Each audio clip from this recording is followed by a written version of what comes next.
ಇಂದೇ ಡೌನ್ಲೋಡ್ ಮಾಡಿ ಮತ್ತು ನಿಮ್ಮ ನೆಚ್ಚಿನ ಶೋಗಳನ್ನು ಆನಂದಿಸಿ.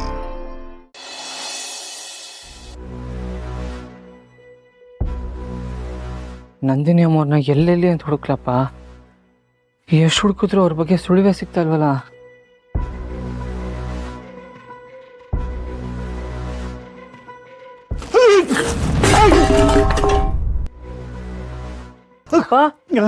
ಯಾಕೆ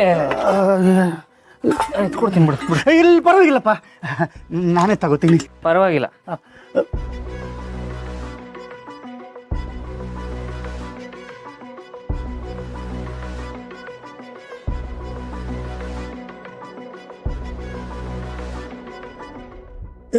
ತಡಿ, ಇನ್ನೊಂದು ಕವರ್ ತರ. ಮಗನೇ,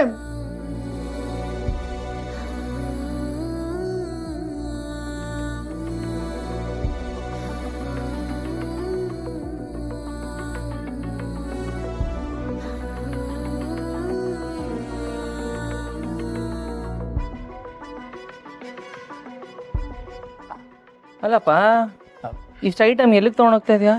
ಅದು ನನ್ನ ಹಳೆ ಫ್ರೆಂಡ್ ಒಬ್ಬ ಇದ್ದ, ಅವನೊಂದು ಹೊಸ ಮನೆ ಮಾಡಿದ್ದಾನೆ. ಅವನಿಗೋಸ್ಕರ ಈ ಸಾಮಾನೆಲ್ಲ ತಗೊಂಡೋಗ್ತಿದ್ದೀನಪ್ಪ. ಅಪ್ಪ, ಒಂದು ನಿಮಿಷ. ನೀನು ನನ್ನ ಹತ್ರ ಸುಳ್ಳು ಹೇಳಲ್ಲ ಅಂತ ನಾನು ಅಂದ್ಕೊಂಡಿದ್ದೀನಿ. ಸುಳ್ಳ?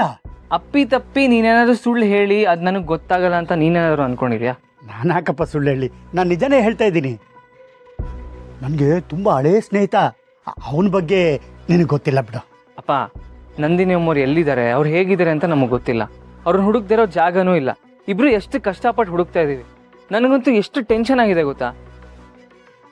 ಆದರೆ ನನಗಿರೋ ಟೆನ್ಷನ್ನು ಇವತ್ತು ನಿನ್ನ ಮುಖದಲ್ಲಿ ಕಾಣಿಸ್ತಾನೆ ಇಲ್ವಲ್ಲ. ನಾನು ಅವ್ರ ಬಗ್ಗೆ ಮಾತಾಡೋಷ್ಟು ನೀನು ಅವ್ರ ಬಗ್ಗೆ ಮಾತಾಡ್ತಾ ಇಲ್ಲ. ಅದರ ಅರ್ಥ ನಂದಿನಿ ಅಮ್ಮವರು ಎಲ್ಲಿದ್ದಾರೆ ಅಂತ ನಿನಗೆ ಗೊತ್ತಿದೆ ಅಂತ ಆಯಿತು. ನಾನು ಎಲ್ಲಿದ್ದೀನಿ ಅನ್ನೋ ವಿಚಾರ ಸುಬ್ಬುಗೆ ಗೊತ್ತಾಗೋದು ಬೇಡ. ಪಾಪ ನನ್ನ ಸಮಸ್ಯೆನ ಅವನ ತಲೆ ಮೇಲೆ ಹೊತ್ಕೊಂಡು ಅಲ್ದಾಡ್ತಾನೆ. ಅವನೀಗ ನಮ್ಮ ಶ್ರಾವಣಿ ಜೊತೆ ನೆಮ್ಮದಿಯಾಗಿರ್ಲಿ. ಅಯ್ಯೋ ದೇವ್ರೆ, ನಂದಿನಿ ಅಮ್ಮವ್ರು ಸಿಕ್ಕಿರೋ ವಿಷಯ ಸುಬ್ಬುಗೆ ಹೇಳಿದ್ರೆ ಅವನಿಗೆ ಸಮಾಧಾನ ಆಗುತ್ತೆ, ಖುಷಿ ಆಗುತ್ತೆ. ಆದರೆ ನಂದಿನಿ ಅಮ್ಮವರು ಯಾರಿಗೂ ಹೇಳಬೇಡ ಅಂತ ಹೇಳಿದಾರಲ್ಲ, ಏನು ಮಾಡಲಿ? ಒಳ್ಳೆ ಇಕ್ಕಟ್ಟಿಗೆ ಸಿಕ್ಕಾಕೊಂಡಲ್ಲ. ಮಾತಾಡಪ್ಪ, ನಿನಗೆ ಕೇಳ್ತಿರೋದು. ನಂದಿನಿ ಅಮ್ಮವ್ರ ಬಗ್ಗೆ ನಿನಗೆ ಗೊತ್ತು ತಾನೆ? ಇಲ್ಲ ಮಗನೆ, ಹಾಗೊಂದು ವೇಳೆ ಗೊತ್ತಾಗಿದ್ದಿದ್ರೆ ನಿನ್ನ ಹತ್ರ ಹೇಳ್ತಿರ್ಲಿಲ್ವಾ? ನಿನಗೆಲ್ಲ ವಿಷಯ ಗೊತ್ತು, ನಿನ್ನ ಹತ್ರ ಯಾಕೆ ಮುಚ್ಚಿಡ್ಬೇಕು ಹೇಳು? ಆಗಲ್ಲ, ಏನೇನೋ ಯೋಚನೆ ಮಾಡಬೇಡ ಕಣ. ನಾನು ನಂದಿನಮ್ಮವ್ರನ್ನ ಹುಡುಕ್ತಾ ಇದ್ದೀನಿ. ಈಗ ಸ್ವಲ್ಪ ನಾನು ಅರ್ಜೆಂಟಾಗಿ ಹೋಗ್ಬೇಕು, ನಾನು ಬರ್ತೀನಿ ಮಗನೆ. ಒಂದು ನಿಮಿಷ ಇರಪ್ಪ. ಮತ್ತೆ ಏನೋ? ನಂದಿನಿ ಅಮ್ಮವ್ರ ಮನೆ ಸುಟ್ಟೋಯ್ತು, ಅದಕ್ಕೆ ಅವ್ರು ಈ ಮನೆಗೆ ಬಂದರು. ಇವಾಗ ಅವ್ರು ಇಲ್ಲಿಂದ ಬೇರೆ ಕಡೆ ಹೋಗಿದ್ದಾರೆ. ಅದು ಅವ್ರಿಗೆ ಹೊಸ ಮನೆ ಆಗಿರುತ್ತೆ. ಹೊಸ ಮನೆಯಲ್ಲಿ ಯಾವ ಪಾತ್ರೆ ಪಗಡೆಗಳಿರಲ್ಲ, ಯಾವ ದಿನಸಿನೂ ಇರಲ್ಲ. ನೀನು ಇಲ್ಲಿಂದ ದಿನಸಿ ತೊಗೊಂಡು ಹೋಗ್ತಿದ್ಯಾ ಅಂತಂದರೆ ನಂದಿನಿ ಅಮ್ಮವ್ರಿರೋ ಜಾಗ ನಿನಗೆ ಗೊತ್ತಿದೆ ಅಂತ ಆಯ್ತು ಅಲ್ವಾ? ಸುಳ್ಳು ಹೇಳ್ಬೇಡಪ್ಪ, ಅವ್ರಿರೋ ಜಾಗ ನಿನಗೆ ಗೊತ್ತಿದೆ ತಾನೆ? ಸುಬ್ಬು,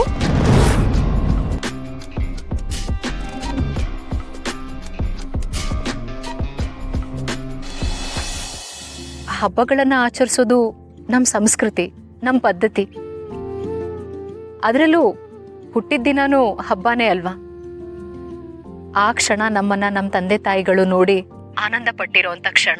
ನಾವು ಹುಟ್ಟಿದ ದಿನಾನ ಅವರು ಹಬ್ಬ ಆಗಿ ಆಚರಿಸಿರ್ತಾರೆ. ಅದನ್ನ ಮುಂದುವರಿಸ್ಕೊಂಡು ಹೋಗೋದ್ರಲ್ಲಿ ತಪ್ಪೇನಿದೆ? ಹಾಗಂತೀರಾ? ಅಷ್ಟೇ ಅಲ್ಲ, ಮನುಷ್ಯ ಹೆಸರು ಮಾಡಬೇಕು, ಹಣ ಸಂಪಾದನೆ ಮಾಡಬೇಕು, ದುಡಿಬೇಕು ಅನ್ನೋ ಹಂಬಲದಲ್ಲಿ ಮುಂದೆ ಯಾವತ್ತೋ ಸಂತೋಷ ಕಾಣಬೇಕು ಅಂತ ಇವತ್ತಿನ ಸಂತೋಷದ ಕ್ಷಣಗಳನ್ನ ಮರ್ತು ಬಿಡ್ತಾನೆ.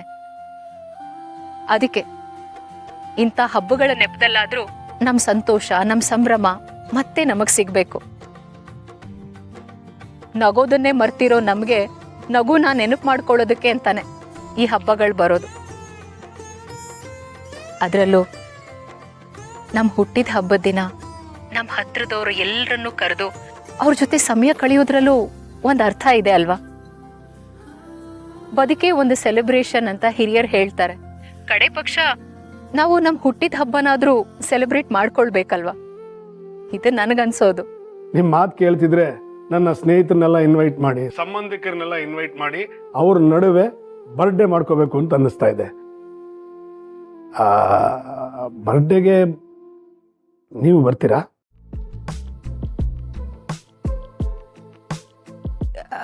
ಹಲೋ, ನನಗೆ ಇಲ್ಲಿ ನೆಟ್ವರ್ಕ್ ಸರಿಯಾಗಿ ಸಿಗ್ತಾ ಇಲ್ಲ, ಕೇಳಿಸ್ತಾ ಇಲ್ಲ.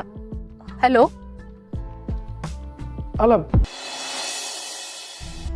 ಯಾರ ಬಗ್ಗೆ ಮಾತಾಡ್ತಾ ಇದೆಯಾ? ಯಾರೋ ಇರೋ ಜಾಗ ನಿನಗೆ ಗೊತ್ತಾ ಅಂತ ಕೇಳ್ತಿದ್ಯಲ್ಲ? ಅದು ಅಮ್ಮೋರೇ, ಅದು ನನ್ನ ಹಳೆ ಸ್ನೇಹಿತ ನಂದೀಶ ಅಂತ.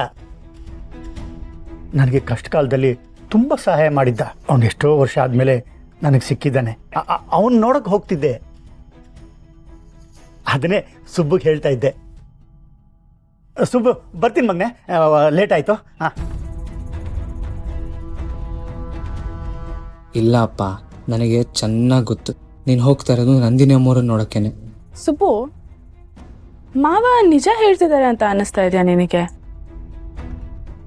ಅಲ್ಲ, ಅವ್ರು ಹೇಳಿದ ಹಾಗೆ ಅಷ್ಟು ಹಳೆ ಫ್ರೆಂಡು, ಅಷ್ಟು ಕ್ಲೋಸ್ ಫ್ರೆಂಡ್ ಅಂದರೆ ಅವ್ರು ನಮ್ಮ ಮನೆಗೆ ಕರೀತಾ ಇದ್ರು ತಾನೆ? ಹೇಳಿದ್ರಲ್ಲ ಮೇಡಮ್, ಅವ್ರು ತುಂಬ ಹಳೆ ಫ್ರೆಂಡು ಅಂತ. ಈಗ ತಾನೇ ಹೇಳಿದ್ರಲ್ಲ, ತುಂಬ ವರ್ಷ ಆದ್ಮೇಲೆ ಸಿಕ್ಕಿರೋದವರು ಅಂತ. ಆ ಥರ ಸಿಕ್ಕಿದ ಮೇಲೆ ಅವ್ರಿಗೆ ಅಷ್ಟು ಎಕ್ಸೈಟ್ ಆಗಿರುತ್ತೆ ಮೇಡಮ್. ಹೋಗಿ ಬರಲಿ ಬಿಡಿ. ಆದರೂ ಮೇಡಮ್, ಅಪ್ಪನ ಹಳೆ ಫ್ರೆಂಡ್ ಯಾರು ಅಂತ ನನಗೂ ಗೊತ್ತು. ನಾನು ಚಿಕ್ಕವನಿರುವಾಗ ಅವ್ರನ್ನ ನೋಡಿದ್ದೀನಿ. ಒಂದು ಕೆಲಸ ಮಾಡೋಣ, ಮುಂದೆ ಯಾವತ್ತಾದ್ರೂ ಮನೆಗೆ ಕರೆದ್ರೆ ಆಯಿತು ಬಿಡಿ. ಆಗ ಅವರು ನೀವೇ ಕಣ್ತುಂಬ ನೋಡಿ, ಹೊಟ್ಟೆ ತುಂಬ ಅಡುಗೆ ಮಾಡಿ ಊಟ ಬಡಿಸ್ಬಿಡಿ. ಬನ್ನಿ ಬನ್ನಿ, ಒಳಗಡೆ ಹೋಗಿ.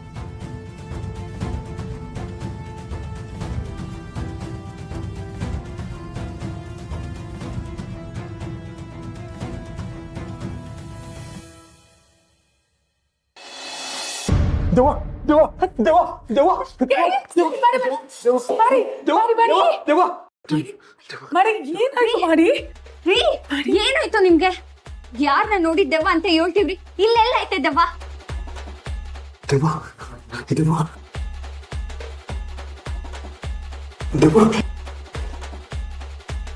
ರೀ, ಇವ್ರು ದೆವ್ವ ಅಲ್ಲ, ನಿಮ್ಮವ್ವ. ಒಂದ್ ರೀತಿಲಿ ನಿಮ್ ಮಾತಲ್ಲೂ ಅರ್ಥ ಐತೆ ಬಿಡಿ. ಅಲ್ಲ, ಈಗ ನಾನೇನ್ ಅಂದೆ ಅಂತ? ನಿಮ್ ಮಗ ನಿಮ್ನ ನೋಡೇನೆ ದೆವ್ವ ಅಂತ ಹೇಳ್ತಿರೋದು.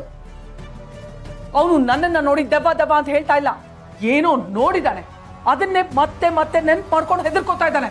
ಅಲ್ವಾ ಮತ್ತೆ ನಾನು ಅದನ್ನೇ ಕೇಳ್ತಿರೋದು. ನೆನ್ನೆ ಎಲ್ಲಿಗೆ ಹೋಗಿದ್ರು, ಏನ್ ಮಾಡಿದ್ರು ಅಂತ. ನಾನು ಅದನ್ನೆಲ್ಲ ವಿಚಾರಿಸ್ಕೋತೀನಿ, ನೀನ್ ಸ್ವಲ್ಪ ಸುಮ್ಮನಿರು ಪ್ಲೀಸ್. ಮಾಡಿ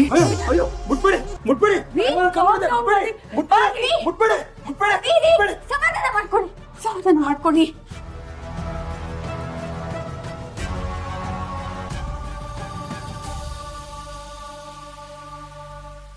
ಇಷ್ಟೆಲ್ಲ ಧೈರ್ಯ ಇರೋ ಮ್ಯಾಡಿನೇ ಇಷ್ಟೊಂದು ಹೆದರ್ಕೊಂಡಿದ್ದಾರೆ ಅಂದ್ರೆ ಆ ನಂದಿನಿ ಎಷ್ಟೆಲ್ಲ ಹೆದರ್ಸಿರ್ತಾಳೆ.